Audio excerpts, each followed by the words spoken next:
Olá, bem-vindos a mais uma análise aqui no Energia em Foco. Hoje a gente vai mergulhar nos destaques que movimentaram o setor elétrico brasileiro nesta primeira semana de julho de 2025. É uma curadoria para manter todo mundo bem informado, né, sobre as tendências, as decisões que impactam o mercado. Ok, vamos dar uma olhada então. A semana ela foi marcada por alertas importantes sobre a estabilidade do sistema e, ao mesmo tempo, grandes anúncios de investimentos em infraestrutura. Parece até um pouco contraditório, né? Pois é, parece mesmo. Olha, começando pelo alerta, o Operador Nacional do Sistema Elétrico, o ONS, ele elevou o nível de atenção. Há um risco aí de um possível déficit de potência em 2025, principalmente ali entre setembro e outubro. O risco projetado está na casa dos 21%. Potência, certo. É importante frisar isso. Não é falta de energia nos reservatórios, como a gente já viu em outras crises. Exatamente. Esse é o ponto crucial. Não falta energia assim armazenada. O que pode faltar é a capacidade instantânea de atender os picos de demanda. E isso levou o ONS a ter que, acionar mais usinas termoelétricas. Pedir prontidão total da capacidade térmica que a gente tem disponível. Entendi. E essa pressão na capacidade instantânea, ela vem também de novos tipos de consumo? Ouvi falar muito de data centers. Com certeza. É um fator novo e bem relevante. Os pedidos de acesso à rede só para data centers, eles já somam, olha só, 13,2 gigawatts. Nossa, isso é muita coisa. É um volume gigantesco, tipo quase uma usina de Belo Monte inteira só para eles. E é uma demanda diferente, sabe? Constante, 24 horas por dia, 7 dias por semana. Exige uma confiabilidade altíssima e, claro, preferencialmente de fontes limpas. Isso pressiona demais a infraestrutura, né? Principalmente no Sudeste e no Sul. Imagino que isso consolide o ambiente de contratação livre, o ACL, como caminho para esses grandes consumidores, certo? Sem dúvida. No ACL, eles conseguem negociar contratos mais específicos, mais adequados para essa necessidade de fornecimento constante e de alta qualidade. Faz sentido. E para lidar com essa pressão toda e também viabilizar mais energia, principalmente a renovável do Nordeste, a gente viu anúncios da State Grid, né? Investimentos pesados. Sim, exatamente. Foram dois movimentos bem relevantes da State Grid. O primeiro, um investimento de 2,3 bilhões de reais. Isso em linhas de transmissão e subestações lá na Bahia e no Piauí. É fundamental para conseguir escoar a geração eólica e solar crescente do Nordeste. E também para aliviar o risco de curtailment, que é aquele desperdício de energia quando não tem rede para transportar, né? Sim, o famoso corte na geração. E o segundo anúncio? O segundo é ainda maior. É o início das obras do Bipolograça Silvânia. Um projeto enorme. São 9 bilhões de reais numa linha de transmissão de altíssima tensão em corrente contínua, o HVDC. Ela vai ter 1.400 quilômetros, ligando o Maranhão a Goiás. E a capacidade? 4.000 megawatts. Ajuda muito a aliviar aquelas restrições de potência que a gente comentou. Uau! São projetos de uma escala impressionante. Imagino que, para quem está planejando um novo parque eólico solar ou mesmo uma indústria grande, visualizar o impacto disso na rede é um desafio. É um desafio enorme. E é aí, justamente, que a inteligência de dados se torna, assim, vital.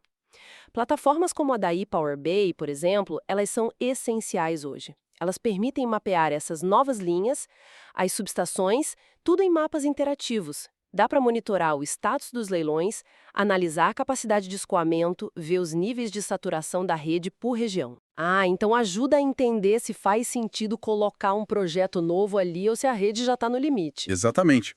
Ajuda a planejar novos projetos de geração ou mesmo a entender a viabilidade de conexão para esses grandes consumidores como os data centers que a gente falou. Entendi. E falando em destravar potencial, a expansão das renováveis, que são intermitentes, né? Sol e vento dependem do clima.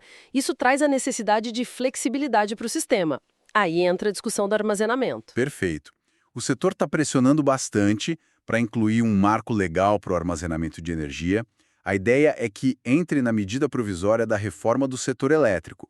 Hoje, a verdade é que falta regra clara, sabe? Sobre como remunerar, como tributar, como enquadrar legalmente essas tecnologias, baterias, hidrogênio. Fica uma insegurança jurídica para investir, imagino. Muita insegurança. O objetivo é reconhecer o armazenamento como um recurso estratégico mesmo, independente do sistema, para dar flexibilidade. E enquanto esse marco legal não vem, a energia limpa está avançando forte em outros setores também, né? Ouvi falar do agronegócio. Sim, o agro está acelerando muito, principalmente com geração distribuída solar, aquela que é instalada na própria fazenda, sabe? No Brasil todo, já passa de 24 gigawatts instalados só de GD solar. É muita coisa. E o biogás, aproveitando resíduos, também está crescendo. E o que impulsiona isso no campo? Custo, sustentabilidade? É um conjunto. Redução de custo de energia, com certeza. A questão da sustentabilidade pesa. E tem linhas de crédito específicas, como o Pronaf Mais Alimentos. E a Lei 14.300, do Marco da GD, deu mais segurança jurídica para esses investimentos também. E para quem é do agro e quer investir nisso, como mapear as melhores oportunidades, as áreas com mais potencial? Olha, aí de novo a análise de dados é fundamental. Ferramentas como as da e-Power ajudam muito. Elas permitem visualizar o panorama da geração distribuída, identificar áreas com potencial técnico econômico. Dá até para comparar a performance de projetos que já existem. Isso apoia bastante a decisão. Interessante. Mudando um pouco de setor, mas ainda nos desafios energéticos. O varejo, redes de lojas, supermercados, né, com muitas unidades espalhadas. O consumo elétrico no comércio e serviços cresceu bastante no Mercado Livre, mais de 20%. Exato. E essas redes enfrentam uma série de desafios. Primeiro, a instabilidade no fornecimento. O DEC, que é o tempo médio que o consumidor fica sem energia por ano, em algumas regiões passa fácil de 15 horas. É muito tempo para um comércio ficar parado. Nossa, 15 horas é bastante.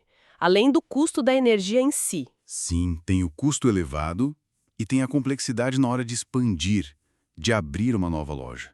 São muitas restrições ambientais, fundiárias, precisa consultar um monte de sistemas, CIGEF, SICAR, SNCI, é bem complexo. E uma análise errada ali na escolha do local, do ponto de vista de energia ou dessas licenças, pode gerar um prejuízo enorme para a rede varejista. Gigantesco. Por isso que ter acesso a dados georreferenciados é tão importante para eles. Poder mapear a rede elétrica ali do local, ver os indicadores de qualidade como o DEC e o FEC, que é a frequência das interrupções, e conseguir sobrepor a isso as camadas de restrições legais, ambientais. Isso agiliza muito e torna a expansão mais segura. Plataformas como a ePower Bay ajudam nisso também. Fica claro, né? O setor elétrico está numa transformação constante, muito dinâmica. Acompanhar tudo isso é fundamental para tomar boas decisões. Sem dúvida. Ter as informações certas, as ferramentas adequadas, pode fazer toda a diferença. Ajuda a gerenciar os riscos e, claro, a identificar as oportunidades que surgem. E fica a reflexão, né? Como é que a digitalização da economia, a própria inteligência artificial vão continuar redesenhando a infraestrutura e a operação do setor nos próximos anos. É algo para a gente ficar de olho. Com certeza. Bom, para não perder nenhuma análise como essa e acompanhar de perto todos os movimentos do setor, a dica é se cadastrar lá em www.epowerbay.com, soletrando epowerbay.com e, claro, seguir a ePowerbay nas redes sociais e também ouvir a gente nas principais plataformas de áudio como Spotify, Apple Music e YouTube.